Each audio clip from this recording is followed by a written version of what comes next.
Today I got this this little push mower, yard machine, 21-inch. It's got a power mower. You can't see it. There it goes. Overhead valve, 140cc. Whatever. I got it for 20 bucks because it wasn't running right. So I'm going to show you the first thing that I do when I get something like this that doesn't run, and then probably go through cleaning the carb and changing the oil.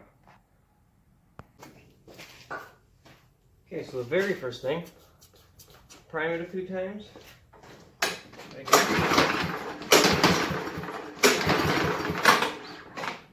Doesn't seem like it wants to start, which is what I already knew. Pull off the air cleaner cover. This one has a foam filter. Give a little squirt of starting fluid.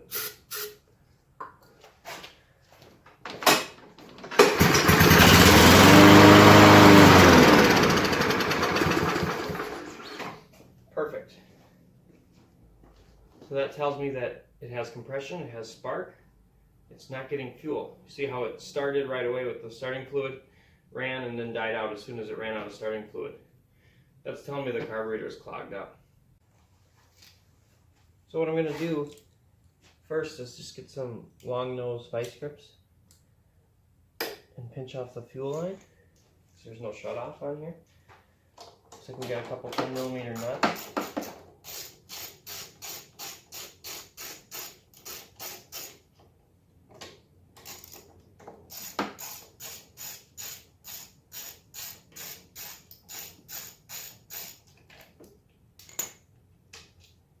Just throw those inside the air cleaner cover.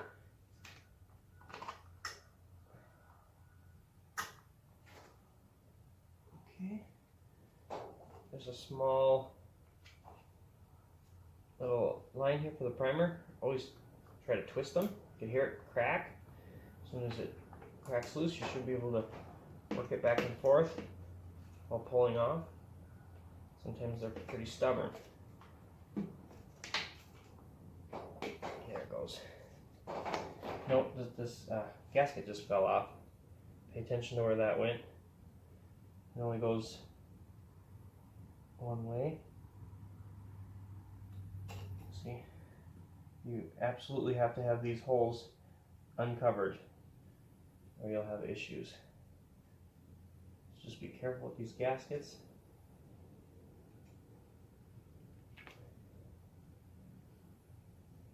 There's a 10mm drain bolt in the float bowl. Get some shop towels or something to catch the gas. You're going to lose some gas here. Just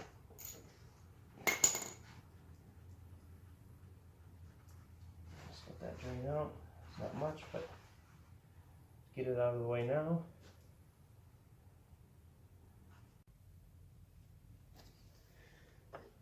Okay, I'm going to try to get this fuel line clamp off. Squeeze it, twist it out of the way.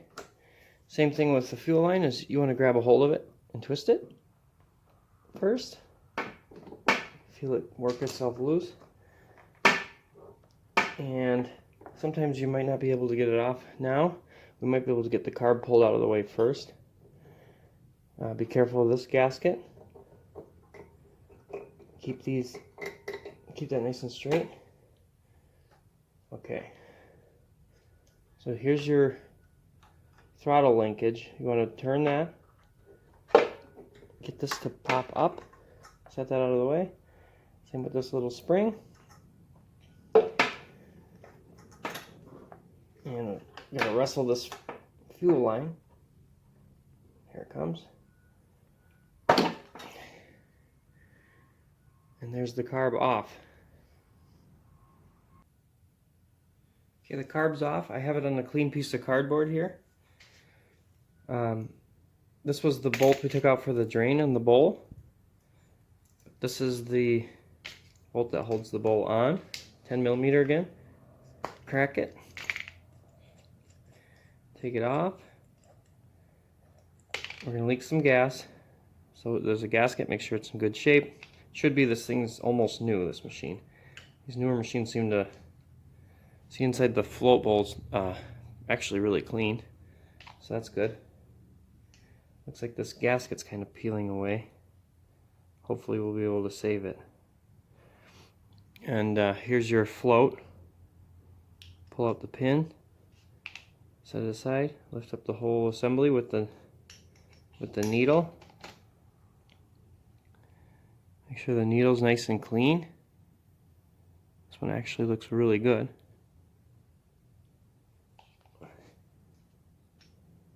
And then inside there is your main jet. We got to pull that out of there.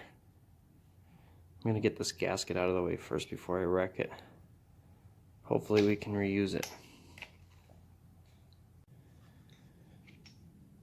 Go in there with a flat blade screwdriver, kind of narrow one. Crack that main jet out of there. Hopefully it comes out for you.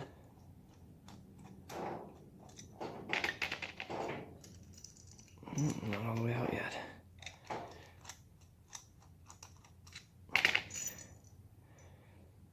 Okay.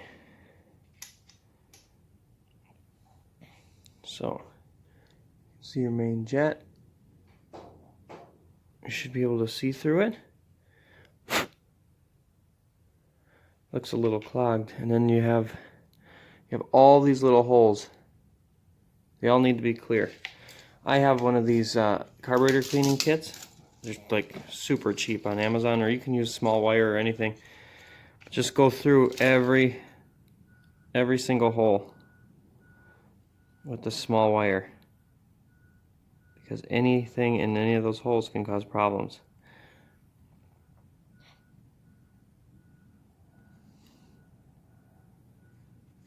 And then even, especially this way, use the biggest size that'll fit in there in each hole, and then just go through all of them.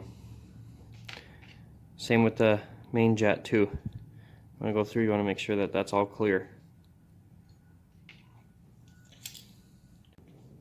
Once you clean out the jets and all the holes in there, just go through any hole you see in here. This is a huge opening, but just make sure it's clear. Make sure this is clear. There's holes in the face here. Just run that through there. Everything actually looks really good on this thing. I'm gonna put a little carb cleaner in there. Make sure it runs out somewhere else. You want to make sure if it's just deadheads in there and nothing comes out, then you got to clog. Everything in here looks really clear. We'll run a little bit through here. And I'm actually going to put this back in.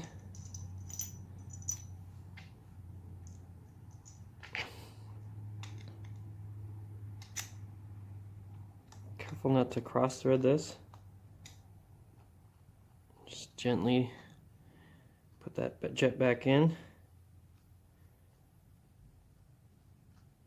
And then don't go crazy tight. Get it seated and then just a little twist.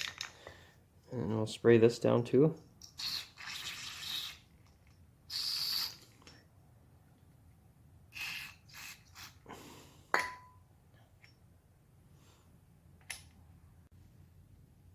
Okay, I put this gasket on here. It was a little loose fitting, so I just took it off, stretched it around the perimeter a few times, and then just set it on there. There's not much that holds it in there. And then I'll grab the float with the needle. You just go over, make sure that the needle sits in there nice. Grab your pin. And this is, you just kind of have to align this until the holes line up. Okay, I got one side, and then the other side. Nothing really holds that in, except for the bowl. So there's your needle. What you can do is you can put a piece of hose on there and then blow on it, and it should not allow air to go through until the float drops. But I already did that, and it seems to be functioning. Now pay attention to this gasket. It's a little bit of a pain. It wants to fall off.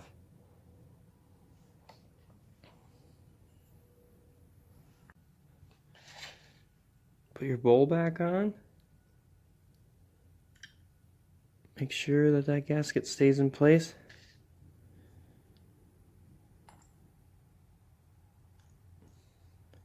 Your bolt with the washer on it, or the gasket. Tighten it up by hand first. And just give her a little love. That should be all you need. Okay, we're going to put that back on.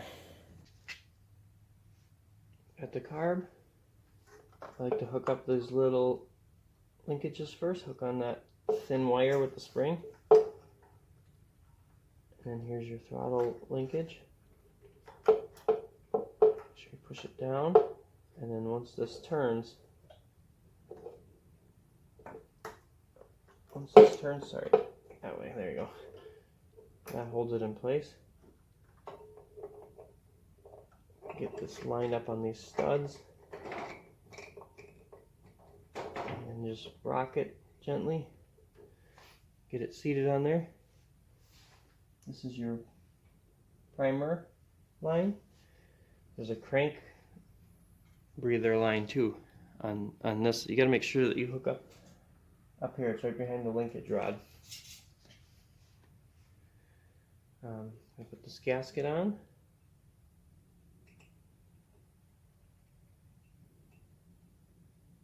There we go. Hook the fuel line back up.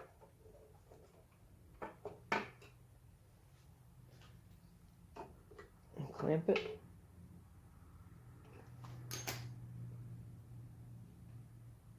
You can unhook your temporary fuel cutoff. It looks like it damages the line, but it really doesn't. It's fine. Okay. Get this primer line hooked back up. Push it on. This breather is probably going to be kind of tricky to film. Just make sure that you get it on there. It just pushes on. And then you line up your studs again. Get these little nuts started. It's kind of hard to get them started by hand because it's so tight in there. So I'll just use my extension. Make sure you don't cross thread them. Just go by hand until it's snug and then you tighten it.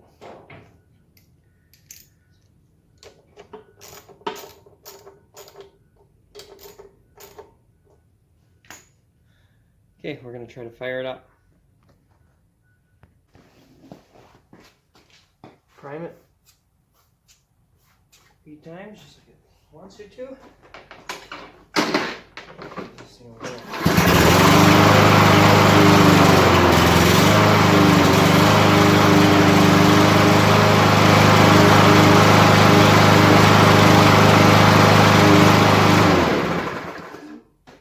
Seems to run mint. It sputtered a little bit, it just had to get fuel through the system. And that's pretty much it. I got this thing for 20 bucks. It looks to be pretty new. And I mean, if I wasn't filming it, it would take 5 minutes. So if you've never done it before, maybe a half hour and you're good to go.